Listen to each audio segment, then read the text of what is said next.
It was in January of 1993 that I came home and I confessed to Mona that I'd been having an affair. I'd been unfaithful to her.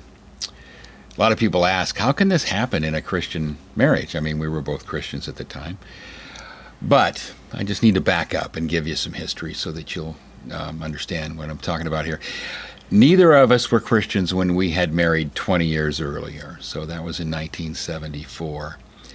And the first 10 years of our marriage was busy. We were just going crazy in life, of course. About 10 years into our marriage, that's when both Mona and I found the Lord, and we began our journey with the Lord. And as time had gone by, we'd found a home church, and we worshiped, but we didn't worship together. I mean, we worshiped in the same church, and we both served in the same church, but I was more towards the music end of it and served in the worship teams and things like that, and also in the AV committee, and Mona was more into the Bible study end of it and teaching Bible studies. So we did serve in the same church, but we didn't serve in the same ministries. And then the next 10 years of our Christianity, we were on a dead run, and I'm sure I am not saying anything that you guys haven't heard before. We were busy. I was busy building my business and, of course, raising our family. And, just busy, crazy. Mona was busy in her nursing career. Also, we were busy raising our 3 boys. Life was crazy busy. And we didn't see it, but that was a very, very subtle sign, at least for me, that we might have been growing a bit apart.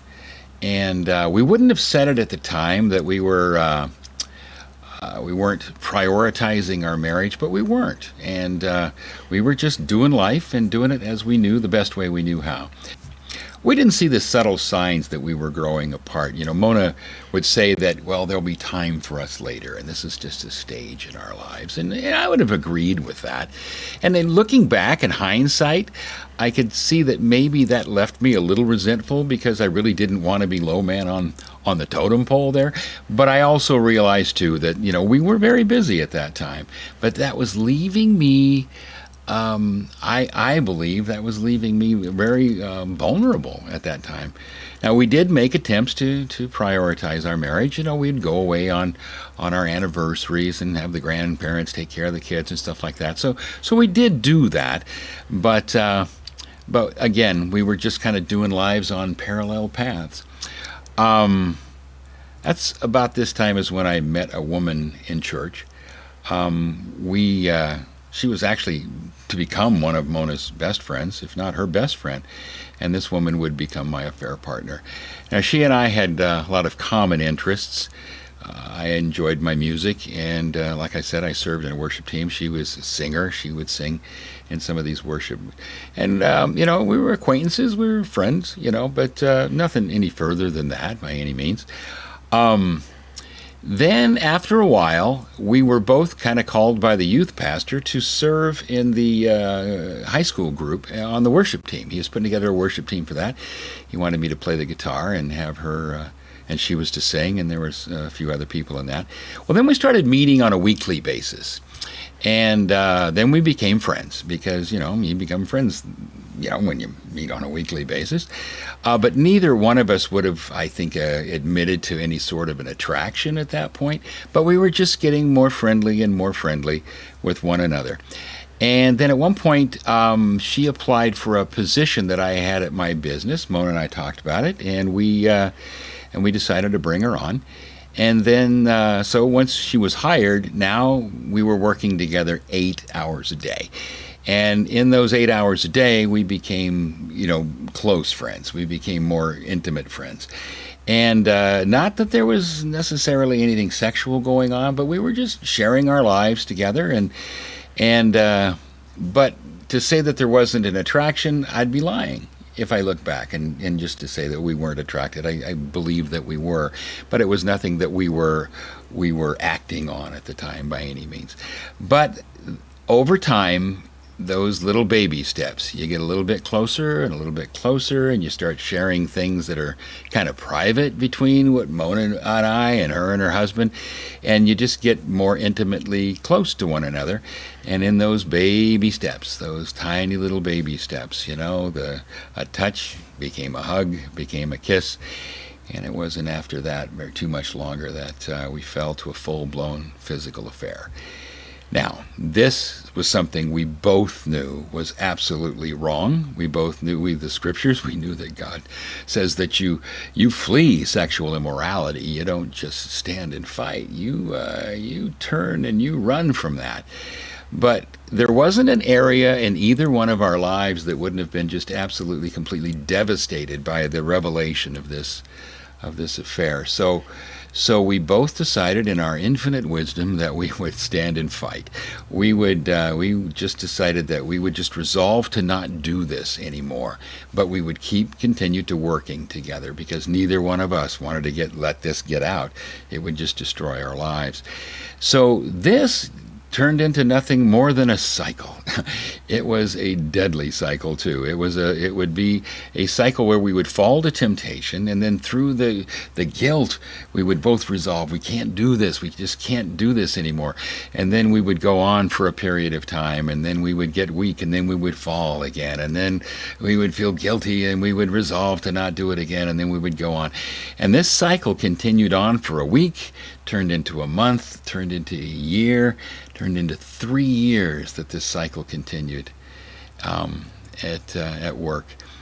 Well, and I just painfully say this one. It was terrible. But another woman came into my life. She also worked for us, and it was a woman that showed up at my front door one night when Mona was out of town. I absolutely knew that I should have shut the door and turned her away, obviously, but I didn't. I let her in, and that one night stand was God's 2x4 to my forehead. I hit absolute rock bottom. I just couldn't believe how I could have gotten so low. How could I get so far into sin? But again, that fear of letting it out, I knew this needed to get into the light. I needed to get God into the mix if this was ever going to stop. But it didn't. It took about 6 more months. And then a gentleman that worked for me one day pulled me aside, and he said, Gary, I need to talk to you about something. We sat down, and he said, Gary, you need to do something about this. I know what's going on. And that was the straw that broke the camel's back. I knew that I absolutely needed to do something at that point. So what I did is I just walked out of that room and walked down the hall into my office and picked up the phone and called my senior pastor. And I said, I really need to meet with you. And he said, okay, well, on your way home from work, come on by my office. I did. I sat down and I confessed everything to him. We prayed. And he sent me on my way, and I went home, and I sat on the edge of the bed, and I proceeded and confessed everything to Mona at that point. I literally blew her out of the water that night, and I didn't know what I was coming home to, because she had always said, if you ever want out of this relationship, you hit me or you cheat on me, and this is over. And I was coming home with the fact that I had cheated on her.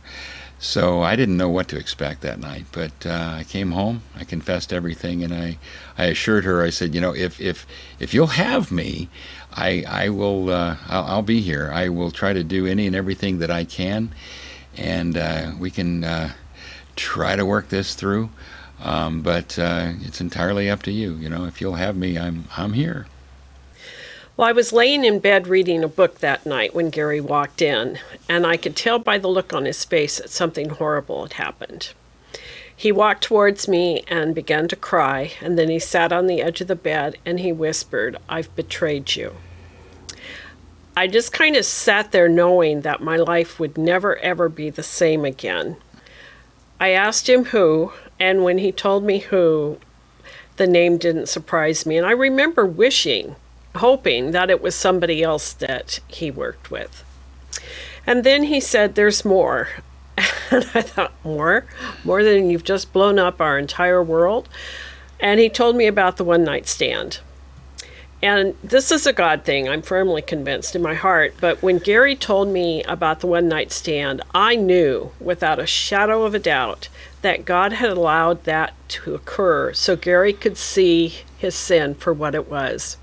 You see, you can romanticize an affair, especially if you're trying to break away in that cycle. But a one night stand is only what it is. I did not know, and I never suspected. I didn't miss clues. They were very good at keeping the relationship secret. And I thought Gary could never lie to me. Never thought I wouldn't be able to tell if he did. Those 3 years that Gary were in his affair, God started me on what I now know to be a path of preparation. But what I was doing during that time was I had gotten more into Bible study and learning and inductive Bible study. And I began to really learn who God was and who I was.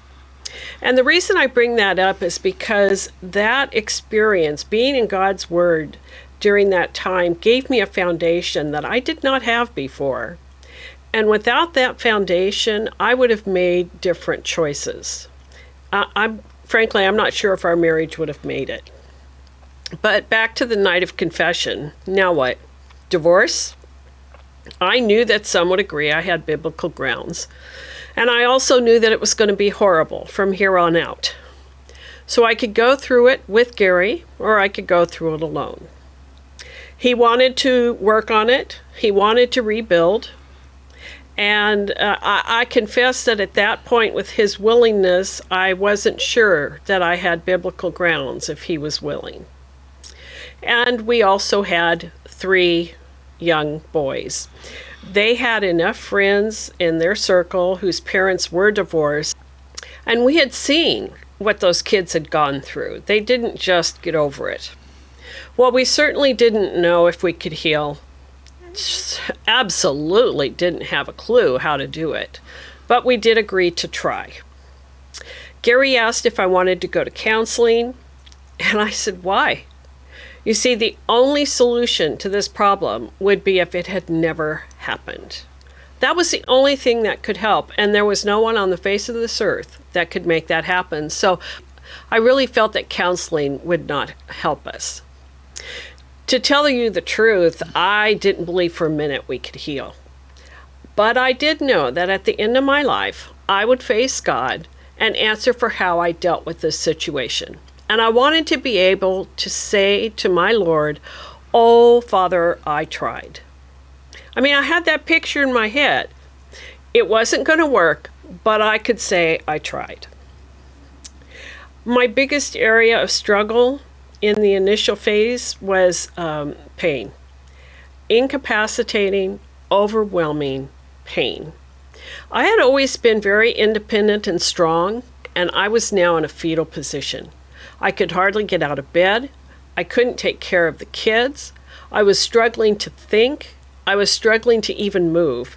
Frankly, breathing took all my energy. Not too many weeks later, one of our sons ran away, and thankfully he was only gone for a few hours, but that put us in a counselor's office because of our family. And once the counselor heard what we were dealing with, it became a whole different session, and we started meeting with him as a couple. We were lucky. We found a godly and wise professional Christian counselor, and I did learn what a good Christian counselor could do. But counseling's a fit, and it's worth seeking until you find that right fit. I also had this need to meet with another couple who had actually healed. Our pastor told us he knew couples that had healed. Our counselor told us he knew couples that had healed. But nobody could show me one that was living and breathing. I even called Focus on the Family, and what materials they did have, because I said, send me everything. What they did have about adultery, the people used pseudonyms, and that just hacked me off. I thought, where are the real people that make it through this. Those next few months were unbelievable. You would sit back and look at what you were going through and not even be able to comprehend. I lost 25 pounds. We would talk and talk into the night. We got very little sleep. We spent very little time with our children, just did the basics, the necessaries for life. Those kids watched more TV in those next few months than they ever had in their life. But I remember our counselor telling us that if we didn't get mom and dad healthy, there wouldn't be anything to offer the boys later. So we really focused on our healing, and it took 90% of our time, energy, and money. About 10 months into our recovery, we hit a really rough patch. We were exhausted, emotionally, spiritually, and physically. We were beginning to comprehend the depth of the wound of adultery, and we had a really bad night. And I just had it. I was done. I was ready to quit. But I wanted to go and see the counselor and tell him that I was going to quit. So we just happened to get in on a cancellation at our counselor's office that very morning. And he had us talked in off the ledge in about 15 minutes. Healing was the hardest thing that I had ever done. But God did some miraculous, life-changing things in me, in both of us, really. We're more aware of how our actions impact people. We're more compassionate for those who are in pain. I have a much truer picture of who I am and who Gary is. We worked on becoming better people. Gary focused on being the man that God had created him to be, and I focused on being the woman that God had created me to be.